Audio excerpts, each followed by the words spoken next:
presentation is the introducing of the consortium, our vision of the project, and the proposed next steps of the project. طبعا هذه في البداية يعني رح نكون في مقدمة بسيطة عن البرزنتيشن، عن العرض مالتهم. هذه المقدمة توضح رؤية مشروع حول إقامة منطقة حرة في الفاو. The consortium is formed by 4 Spanish companies and 1 Iraqi company. We are leading the consortium, and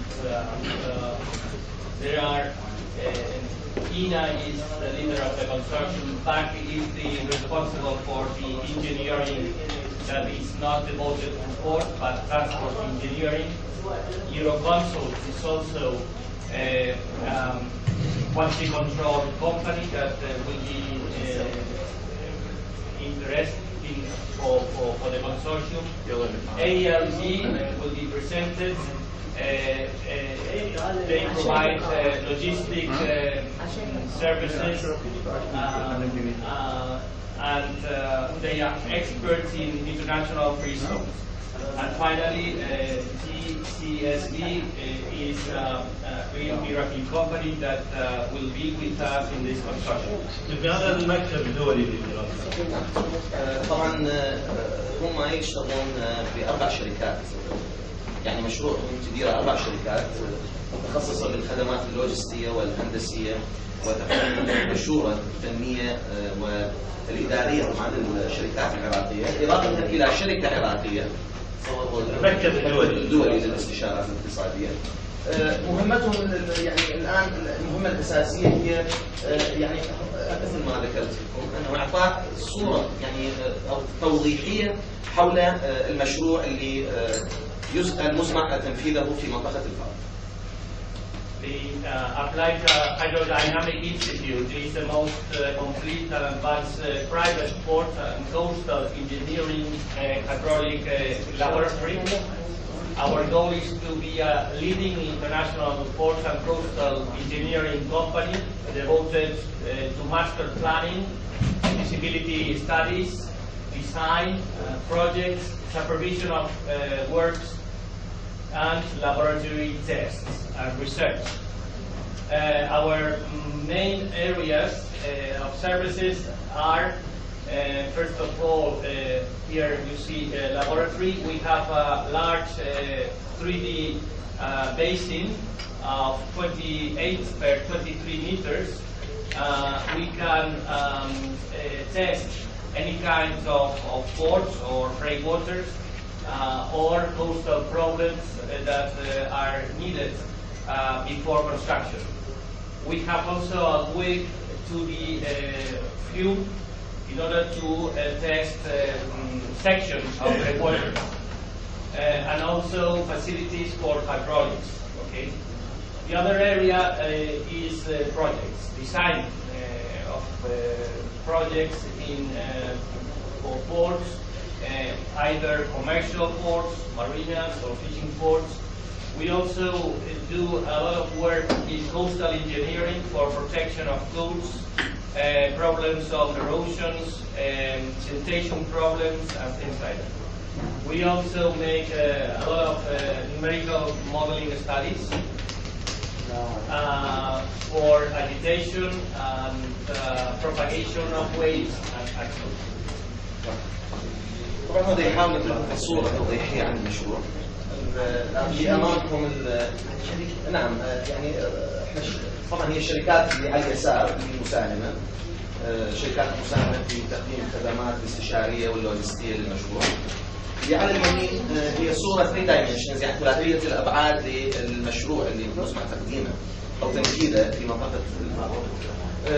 طبعا هم بدايه راح يركزون على يعني التصاميم الهندسيه للمشروع باعتبارهم شركه هندسيه متخصصه في مثل هكذا نوع من المشاريع. We also make project management and supervision of works, site monitoring, and also research and development on this field. الشركتين اللي ذكرهم هم الشركتين اللي يعني اللي مشرفه مثلا الرئيسيه المشرفه على هذه التصاميم؟ One of our expertise areas is the experience in container and bulk terminals.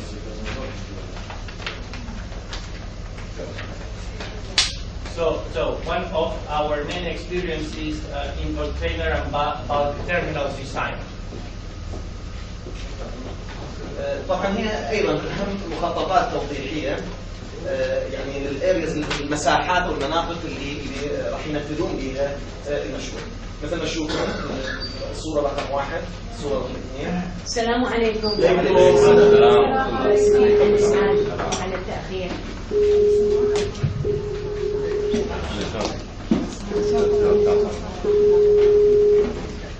طبعا هاي صورة الميناء بالمناسبة، ميناء الفاو.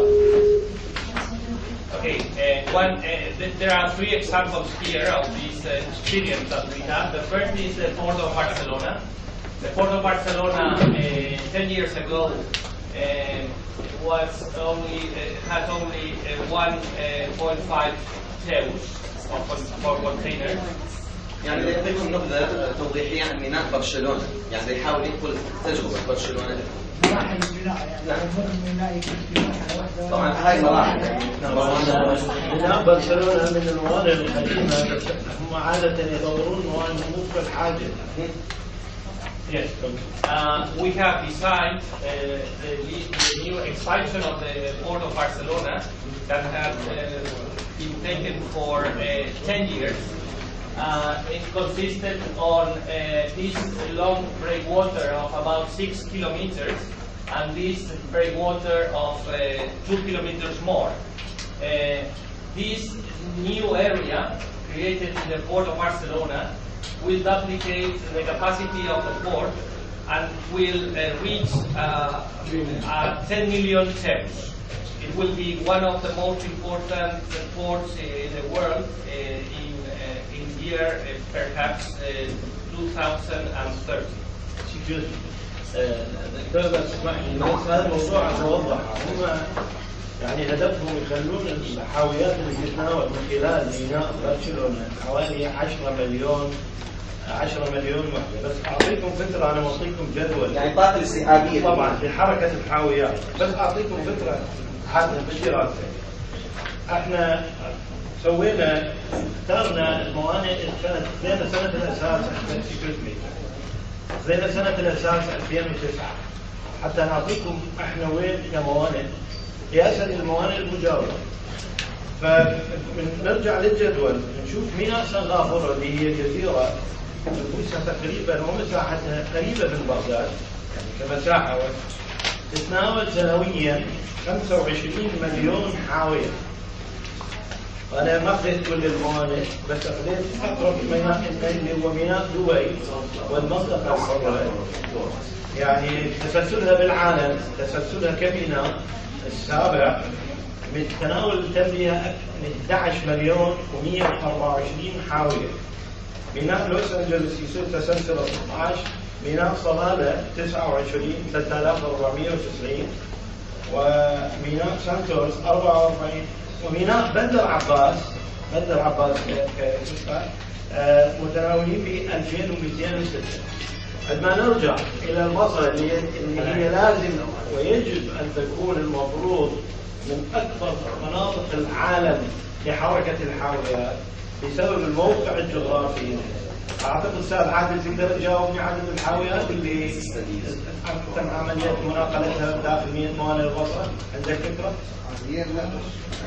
عندك ولا ما عندك؟ الحقيقة أنا هذا الموضوع متابعة، بس آخر معلومة اللي عندي هي سنة 2005-2006 مجموع الحاويات اللي مرت من خلال الموانئ العراقية لا يتعدى 110,000 حاوية. 110,000 حاوية. كل هذه يعني من أساسيات العمل راح يفتح عنا زي موضوع الأوبريشن، موضوع راح يشوفون شنو المتطلبات، كيف تكون المنطقة بعد تأسيس المنطقة الاقتصادية. يعني راح تصير هي مركز تبادل. السبب ليش؟ العراق يقع تحت الغادر يعني إذا حولت إلى النقل البري يصير عمليات التبادل التجاري نقل بري. إذا تحولنا من البحر، احنا حاليا البضاعة حتى تجينا من شمال أوروبا، وتصل إلى العراق نحتاج بين 28 إلى 30 يوم weather permitting حسب ما تسمح به الظروف الجوية، 28 يوم، وندفع رسوم إلى قناة السويس وصلت إلى أقصاها. يعني فهذا كله وين قاعد يصير الكلام؟ اللي راح يعود للعراق راح يعود حتى للشركات الأجنبية الأخرى المصنعة، لأن راح يصير عملية التغليف أو التوزيع أو الإنتاج، حتى الإنتاج. ليش احنا نقول منطقة صناعية تجارية؟ لأن راح تستفيد كل الشركات المصنعة بالعالم. السبب سينقص من كلف العمليات التوزيع والإنتاج. ليش؟ احنا نقدر نطلع من ميناء القصر ونصل إلى شمال أوروبا ب6 أيام، 6 أيام 7 بالبري. هذا واحد. 2 بالقطار يمكن 8 أيام 9 أيام. فالمبلغ الخصم التقديري اللي قدرناه لتخفيض الكلف يصل بين معدل أو رينج من 45 إلى 50%. هذا التخفيض مو سهل يعني بالنسبة للمنتجين والمصنعين، ولذلك موضوع الحاويات في هذا المشروع يعتبر الأولوية. ليش؟ لأن الحاويات لمن تعود أما للشركات اللي تمتلك الحاويات وتعتمد أسلوب الإيجار، أو تعود إلى الشركات الناقلة نفسها هي اللي تملك الحاويات. في كل الأحوال يعني احنا هسه تجينا حاويات للبصره بعض الأحيان، عادة ميناء البصره أو الموانئ العراقية ما بيها شركات ناقلة يسمونها ذات التردد المضطرب، أو شركات اللاينر. لأن بالعالم 3 أنواع من حركة أكو لاينر، هذول الشركات الكبيرة المتكونة من عدة بواخر، وأكو يسمونها الترام المترددة، والبواخر السنجل. احنا ما عندنا لحد الآن بعد الحرب اللي صارت سنة 80 ما صارت عندنا هذا الموضوع، غاب من عندنا. فيجيب الحاوية عادة اللي يستفيد منها يأجرها فقط، ياخذ بضاعته وتخسر. من تبقى راح يخسر مالك الحاوية يخسر أو مؤجرها، لأن ماكو واسطة، ما ممكن يجي لنا باخرة على 10 حاويات أو على حاوية فتتكدس السوق. فالمستفيد كل الجهات اللي تكون مستفيدة. شكرا. Please continue. Yes.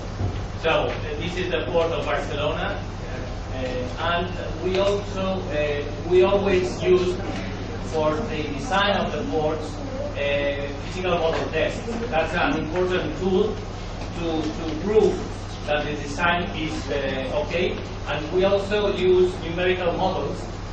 In this case, geotechnical models to see the stability of the foundation of the port. Okay, this is another example in Chile.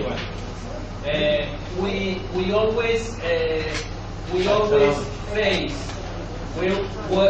always face our designs. I mean.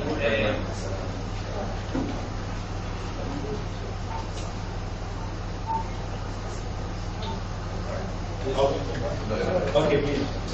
So, one important thing of our designs is that we make faces. In this example here, you have 3 faces. This is for the port of San Antonio in Chile. The situation now is a small port like that. And the idea that we proposed was to expand the port in this area with just 3 container ships at the first stage, and then we expanded this alignment of the way, and finally, in the final phase, we designed a new way in front of the previous one to allow for 6 million steps total. هذا يتكلم عن لا يزال يتكلم بالتصاميم الأولية للمشروع. المشروع إلى حقيقة إلى 3 مراحل للإنشاء مثل ما وضح. المرحلة الأولى هي يعني شلون إقامة أساس الميناء، و يعني هاي الصورة اللي أمامكم هي يعني الأحواض الخاصة بالميناء، و يعني مجمعات المياه وغيرها. طبعا الطاقة الاستيعابية لهذا الميناء اللي ذكره سان أنطونيو 6 مليون كونتينر، يعني 6 مليون حاوي الطاقة الاستيعابية. Yes, and the final example is one of a design of our group of companies for the port in Mersin in Turkey. There are 5 phases in this area, in this example. The first phase, the present harbor is this one. The first phase is this. The second phase is this one. The third is this one. The fourth is making this new quay here. And finally, the 5th phase is this one. So you adapt to the demand, the traffic demand that you have in the future. I mean, you cannot design a port for its final stage. You have to face the port, adapting it to the real demand that you will have in the next year. And finally, the second area of expertise of our company is this one, coastal engineering. Coastal engineering is something that is very relevant in this Alfao area because you are in a delta. You are in a delta, and the sediment transport, the coastal evolution, and the siltation problems